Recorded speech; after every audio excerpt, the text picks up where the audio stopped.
नमस्कार, बाजार आज और कल में आप सभी का स्वागत है। मैं हूं स्वाति रायना। इस शो में हम आपको बताएंगे बाजार में आज कैसा रहा एक्शन, साथ ही कल के लिए क्या बनाएं अब आप स्ट्रैटेजी।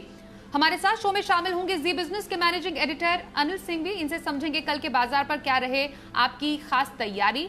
साथ ही आज हमारे साथ खास मेहमान होंगे आनंद राठी सिक्योरिटीज के सिद्धार्थ सिडानी, उनसे करेंगे बातचीत। रिसर्च की पूरी टीम भी हमारे साथ रहेगी साथ। कुशल से जानेंगे बाजार का हाल और क्या कहते हैं हिंदुजा ग्लोबल पर एक्सक्लूसिव रिसर्च। देवांशी बताएंगे कैसे रहेंगे एचडीएफसी एएमसी के नतीजे और सीक्वेंट साइंटिफिक में क्यों आई तेजी। वरुण से समझेंगे म्यूचुअल फंड्स ने जून में क्या खरीदा। स्वाति खंडेलवाल से जानेंगे एमटीएनएल के एसेट मोनेटाइजेशन पर क्या है एक्सक्लूसिव खबर। लेकिन सबसे पहले आज के बाजार पर डालते हैं एक नजर, क्या रहा खास आज बाजार में। बाजार ने आज दमदार तेजी दिखाई और सेंसेक्स निफ्टी रिकॉर्ड ऊंचाई पर बंद हुए। निफ्टी ने पहली बार इंट्राडे में 15,950 का स्तर पार किया और आखिरकार 70 अंकों की बढ़त के साथ 15,924 के नए शिखर पर बंद हुआ।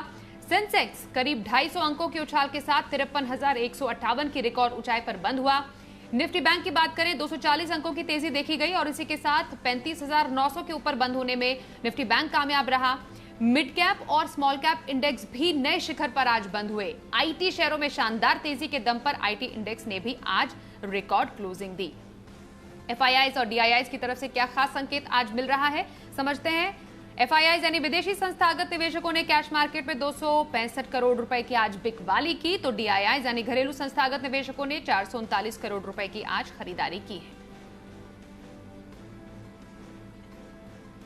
और आइए अब एडिटर्स टेक में अनिल जी से समझते हैं बाजार के इस दमदार कारोबार का खासियत। वायदा कारोबार के हफ्ते के एक्सपायरी के दिन भारतीय बाजारों में दिखा जबरदस्त एक्शन और आज एक रिकॉर्ड बनने का दिन था। जी हां, आज के दिन के दौरान और बंद होने के साथ ही निफ्टी, सेंसेक्स, मिड कैप और स्मॉल कैप इंडेक्स चारों ने नए रिकॉर्ड बनाए इंट्राडे भी और क्लोजिंग बेसिस पे। इससे आपको अंदाजा लग सकता है कि बाजारों में कितना जबरदस्त एक्शन तेजी का रहा। और ये सब कुछ तब हुआ जब अमेरिकी बाजारों में सुस्ती का माहौल था। हल्के लाल निशान में अमेरिकी बाजार बंद होते हुए, हल्के हरे निशान में अमेरिकी बाजार बंद होते हुए दिखे। डाउ फ्यूचर्स हल्के लाल निशान में थे 70-80 पॉइंट नीचे, लेकिन उसके बावजूद भारतीय बाजारों ने विदेशी बाजारों की तरफ देखा तक नहीं और अपनी ही धुन में कुछ खरीदारी और कुछ शॉर्ट कवरिंग के दम पर वायदा कारोबार की एक्सपायरी के दिन एक्शन में रहे। तो शुरुआत सुस्ती के साथ हुए, धीमे धीमे रफ्तार पकड़ के 15,900 के पार निकले भी, टिके भी और 15,952 का नया रिकॉर्ड हाई निफ्टी ने बनाया आज के सेशन में और 15,925 पर बंद हुए। बैंक निफ्टी हालांकि अपने रिकॉर्ड हाई से तो दूर है, लेकिन एक बड़ा ब्रेकआउट बैंक निफ्टी में भी आता दिखा। 35,800 के पार निकल बैंक निफ्टी आज न सिर्फ रुका टिका बल्कि बंद भी हुआ और 36,000 के बेहद करीब पहुंचा भी, बंद 35,900 के आसपास। मिड कैप और स्मॉल कैप शेयरों में भी एक्शन भरपूर रहा, लगातार चौतरफा खरीदारी होती दिख रही है। अच्छी बात यह है कि बाजार में जो खरीदारी का रुझान है अलग अलग सेक्टर्स की तरफ से आता हुआ दिख रहा। आईटी ये बाजार का सबसे पसंदीदा सेक्टर बना है 2 दिनों से और आज भी जबरदस्त तेजी आईटी शेयरों में नतीजों के दम पर होती दिखी है। एचसीएल टेक भागा है, एलएनटी के दोनों ही L and T Infotech, L and T Technology Services, इन शेयरों में मजबूती रही। तो जबरदस्त खरीदारी और मिड कैप आईटी शेयरों में तो पूछिए मत। मेटल शेयरों ने जोश भरने की कोशिश की बाजार में, फिर से वहां खरीदारी आती दिखी है। बैंकिंग शेयर मजबूत है, तो सपोर्ट कहीं कहीं से आता दिख रहा है बाजार में लगातार और इसी के दम पर आज बाजार ने एक बड़ा ब्रेकआउट देने की कोशिश की नए लाइफ टाइम हाई पर बंद होने के साथ ही। अब डेफिनेटली जिन लेवल्स के आसपास हैं, 2 बड़े इंटरेस्टिंग लेवल है 16,000 निफ्टी पर, 36,000 बैंक निफ्टी पर। देखते हैं, हो सकता है अगर थोड़े संकेत ग्लोबल मार्केट्स के अच्छे रहे तो कल ही आपको ये लेवल्स भी पार होते हुए दिख सकते हैं। बिल्कुल, कल के कारोबार पर रहेगी नजर और क्या करनी है खास तैयारी ये भी समझेंगे हैं हम अनिल जी से। लेकिन उससे पहले आज के सेक्टर स्पेसिफिक एक्शन को भी जान लेते हैं। कुशल का रुख कर लेते हैं। कुशल, जरा बताएं आज के दमदार कारोबार में कहां सबसे ज्यादा एक्शन था? जी, तो वीकली एक्सपायरी के दिन बाजारों में आज दमदार तेजी के साथ क्लोजिंग होती हुई नजर आई, क्योंकि यहां पर अगर आप देखें तो सुबह के सत्र में ग्लोबल क्यूज जो थे वो तो सॉफ्ट थे और उस वजह से कहीं ना कहीं हम एक सॉफ्ट ओपनिंग की एक्सपेक्टेशंस कर रहे थे। पर उसके बाद आप देखिए बाजारों में नए लाइफ हाईज लगते हुए नजर आए, जिसमें निफ्टी और सेंसेक्स ने इंट्राडे लाइफ हाई लगाया। इनफैक्ट पहली बार निफ्टी 15,950 के पार जाता हुआ नजर आया। इनफैक्ट स्मॉल कैप और मिड कैप इंडेक्सेस भी इंट्राडे लाइफ हाई लगाते हुए नजर आए। निफ्टी में चढ़ने वाले शेयरों की जहां तक बात है, वहां पर आईटी सेक्टर का आज भी दबदबा जारी रहा कल के बाद, और एचसीएल टेक टॉप गेनर निकला, करीब 5% की तेजी थी। साथ ही एलएनटी, टेक महिंद्रा, विप्रो जैसे शेयरों में अच्छी खासी तेजी आज बनती हुई दिखी। निफ्टी में गिरने वाले शेयरों में कच्चे तेल में जिस प्रकार की गिरावट आई थी कल के सत्र में, ओएनजीसी उसका दबाव झेलता हुआ नजर आया 3.5% की फॉल के साथ ही आयशन मोटर्स, भारतीय एयरटेल जैसे स्टॉक्स पर भी दबाव आज बना। In fact realty space star performer आज भी ये बनता हुआ दिखा, 4% की दमदार तेजी आपको ओवरऑल इंडेक्स लेवल पर देखने को मिलेगी, पर स्टार आउट परफॉर्मर ओवरऑल अगर आप रियल्टी इंडेक्स की भी बात करेंगे तो शोभा लिमिटेड निकल कर आया, जिसने 20% का ऊपरी सर्किट आज के सत्र में लगाया। इनफैक्ट आईटी स्पेस में बात करें तो और जो मिड कैप आईटी काउंटर्स हैं वो लगातार कल देखिए माइंडट्री के नंबर्स के बाद ये फोकस में आए थे, और आज एलटीटीएस के नंबर्स जिस प्रकार के आए, करीब 19% की तेजी यहां पर देखने को मिली, followed by Intellect Design, Mastek जैसे shares. In fact oil and gas space की बात करें तो यहाँ पर गिरावट रही, ऑयल इंडिया, गेल, एचओईसी जैसे शेयर्स जो है 1.5 से 2% की गिरावट दिखाते हुए नजर आए, और अंत में जीके हिट कॉल्स यहाँ पर शानदार आउट परफॉर्मेंस आज भी दिखा, जिसमें शोभा लिमिटेड हिमांशु जी ने हमें रिकमेंड किया था, साथ ही बिरला सॉफ्ट सेठी साहब की रिकमेंडेशन थी, प्रेस्टीज स्टेट्स सुमित जी ने आपको बताया था। तो ओवरऑल दमदार तेजी का जो है आज वीकली एक्सपायरी देखने को मिली। कल कारोबारी हफ्ते का है आखिरी दिन, देखना होगा कि किस तरह का प्रदर्शन बाजार करता है। तो बाजार में दमदार तेजी, सिद्धार्थ सिडानी का अब रुख कर लेते हैं हमारे आज के खास मेहमान। सिद्धार्थ, आपका बहुत स्वागत है शो में। सबसे पहले आज की दमदार तेजी, उस पर क्या राय आप रखेंगे? साथ ही क्या हफ्ते का अंत भी हम दमदार ही समझें? साथ ही हम आपसे कल के लिए आपकी इंट्राडे पिक और हफ्ते भर का नजरिया, पोजिशनल व्यू कहां पर रखा जाए ये भी बताइएगा। नमस्कार। मुझे लगता है कि बाजार की जो तेजी है ये बरकरार रह सकती है, क्योंकि स्पेशली मिड कैप्स और स्मॉल कैप्स में तेजी बरकरार रह सकती है। हम बहुत क्लोज और करीब है 16,000 के, और मैं मानता हूं कि ये बहुत सक्सेसफुली कल ही अगर क्रॉस हो जाए तो ये आश्चर्यजनक नहीं होगा, और मैं मानता हूं कि ये बरकरार रहेगा आने वाले हफ्ते में।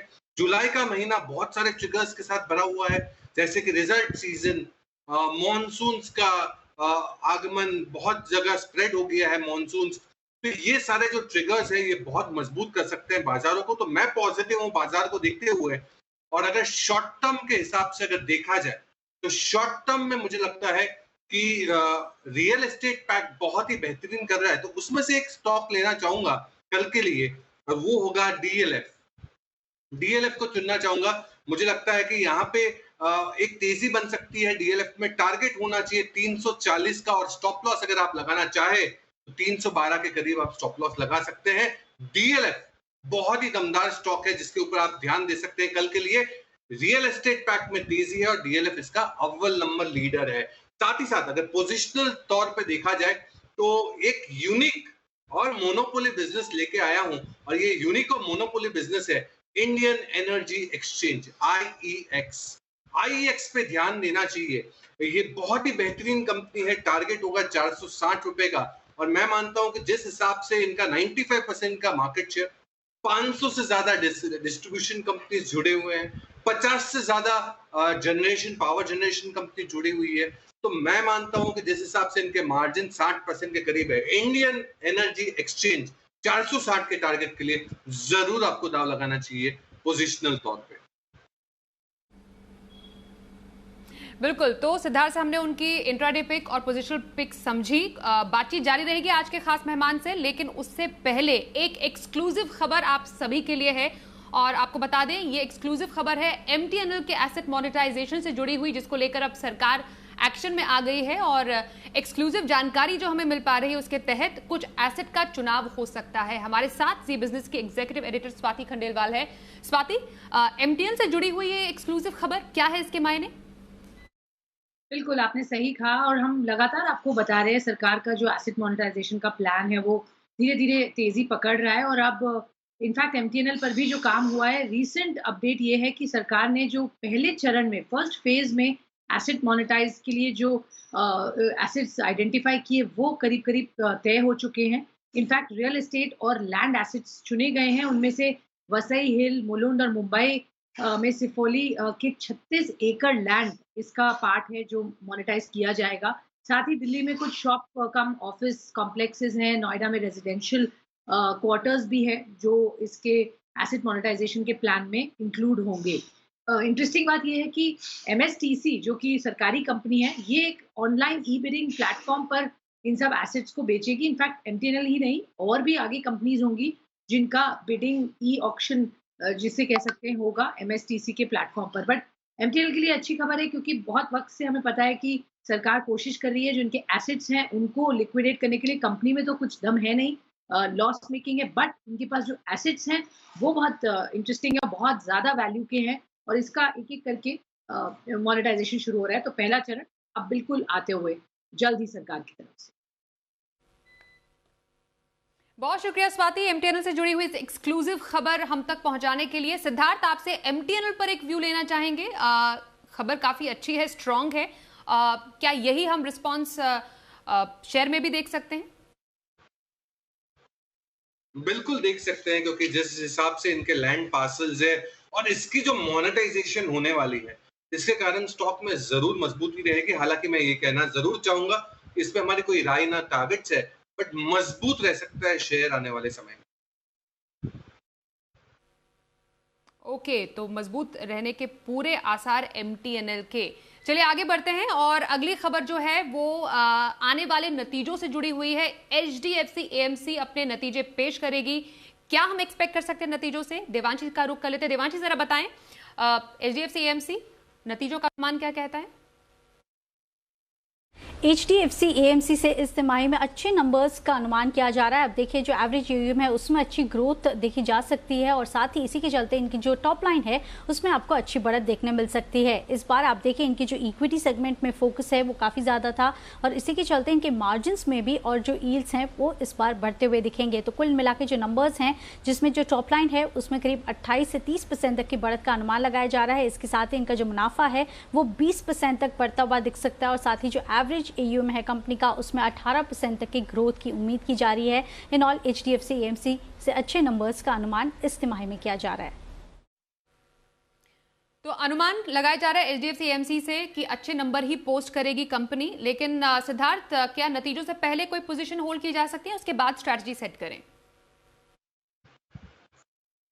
मैं मानता हूं कि आपको नतीजे देख लेने चाहिए, उसके बाद स्ट्रैटेजी सेट करें। HDFC AMC पे नतीजे हालांकि अच्छे रहेंगे, क्योंकि ये पूरा ही स्पेस, चाहे वो ब्रोकिंग इंडस्ट्री की बात करें या AMC बिजनेस की बात करें, ये पूरे ही पिछले 1 सालों में अच्छा किया है। बट HDFC AMC में आप स्ट्रैटेजी की वेट करें, नतीजों की वेट करें। पर अगर आपको अभी पोजीशंस बनानी है, तो मैं मानता हूं Nippon asset management, NAM India, ये एक म्यूचुअल फंड की कंपनी जो बहुत ही बेहतरीन कंपनी है, इस पे दाव इमीडिएटली आप लगा सकते हैं।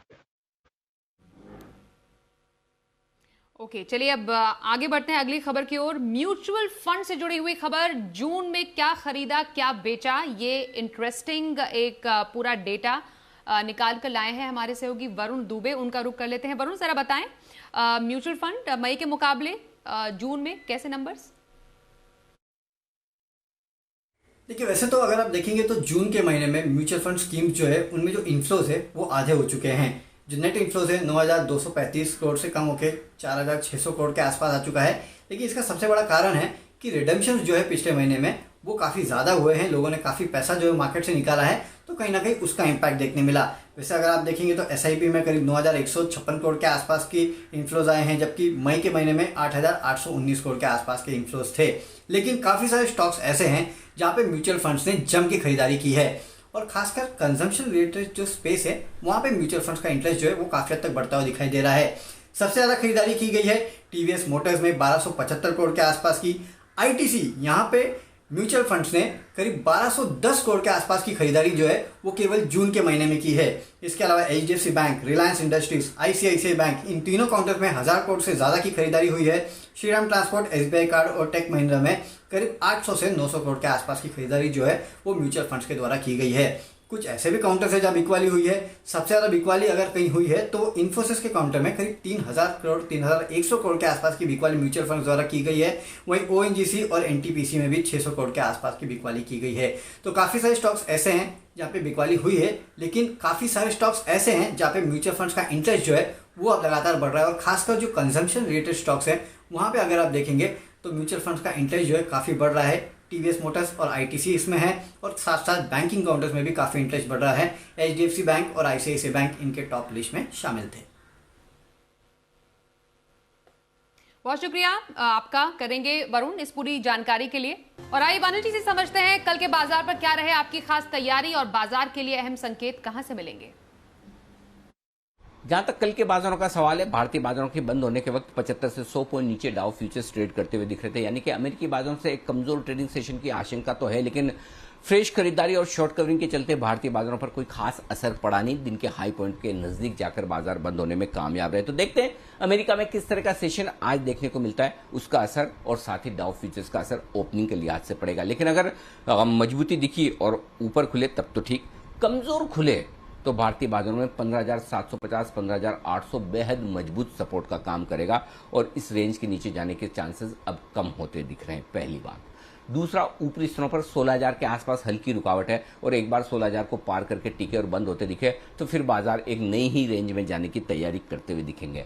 बैंक निफ्टी का जहां तक सवाल है, 35,800 के आसपास बार बार अटकने के बाद एक अच्छा ब्रेकआउट देने की कोशिश की और अब जो सपोर्ट रेंज है बाजार की वो ऊपर की तरफ शिफ्ट होती दिख रही है और वो हो गई है आपके लिए 35,400 से 35,600 की रेंज। इनफैक्ट 35,600 से 700 भी आप मानकर चल सकते हैं, लेकिन जो सही रेंज है वो 35,400 से 35,600 की है, जो बाजार के लिए बैंक निफ्टी पर बड़ा मजबूत सपोर्ट है। और एक बार 36,100 के आसपास हल्की रुकावट है कल के लिए, उसे पार करके निकले तो फिर 36,300 से 36,500 तक की जाने की तैयारी बैंक निफ्टी पर भी आप देखेंगे। मिड कैप और स्मॉल कैप शेयरों में तो भयंकर जबरदस्त एक्शन है जो बरकरार रहेगा, आगे भी बढ़ने वाला है। कल वहां पर भी एक्शन पूरा रहेगा और साथ ही आज ये भी देखना होगा कि कितनी शॉर्ट कवरिंग हो चुकी है, कितनी खरीदारी बड़े फंड्स की तरफ से, एफआईज की तरफ से हुई है और ग्लोबल मार्केट्स। ये तीनों ट्रिगर ऐसे हैं जो कल भारतीय बाजारों का डायरेक्शन तय करेंगे। तो कल के बाजार पर कैसी रहे तैयारी ये समझी। आइए अब जानते हैं क्या हो कल का ऑप्शन।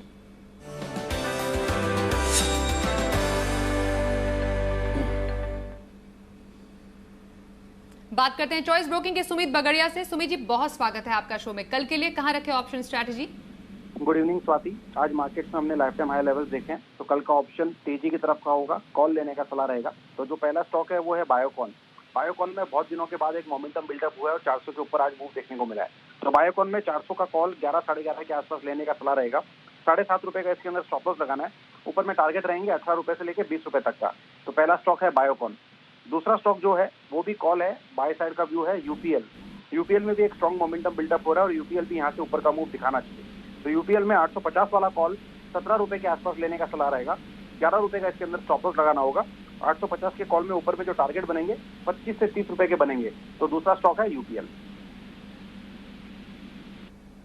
बहुत शुक्रिया सुमित जी कल के लिए ऑप्शन स्ट्रैटेजी बताने के लिए। सिद्धार्थ, आपके पास आ रहे हैं फिर से हम और जानेंगे लॉन्ग टर्म पिक आज आप कौन सी देने वाले हैं? देखिए, आज जो लॉन्ग टर्म पिक है वो एकदम गर्मा गर्म सेक्टर से है और ये गर्मा गर्म जो सेक्टर है वो है मेटल्स।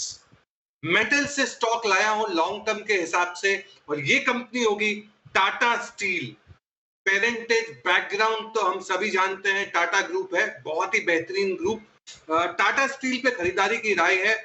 नतीजे पिछले क्वार्टर के बहुत दमदार रहे, साथ ही साथ रियलाइजेशंस इंप्रूव हो रहे हैं, मेटल्स के दाम बढ़ रहे हैं और मेटल्स के दाम बढ़ते ही अगर बात करें तो जो इंपोर्ट होते हैं स्टील, वो इंपोर्ट के मुकाबले आज भी भारतीय स्टील के जो कंपनियों के जो दाम है मेटल्स के, स्टील के, वो 15% के करीब सस्ते हैं।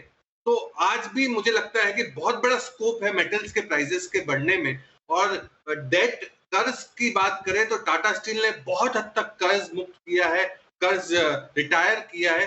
तो ये सारी चीजें देखते हुए इंडस्ट्री का हेडविंड्स, स्टॉक का, कंपनी का पूरा बैलेंस शीट और साथ ही साथ जो बिजनेस दमदार है और जो पेरेंटेज है, टाटा स्टील पे खरीदारी की राय है। बहुत ही बेहतरीन कंपनी, बेहतरीन स्पेस से टारगेट होगा 1437।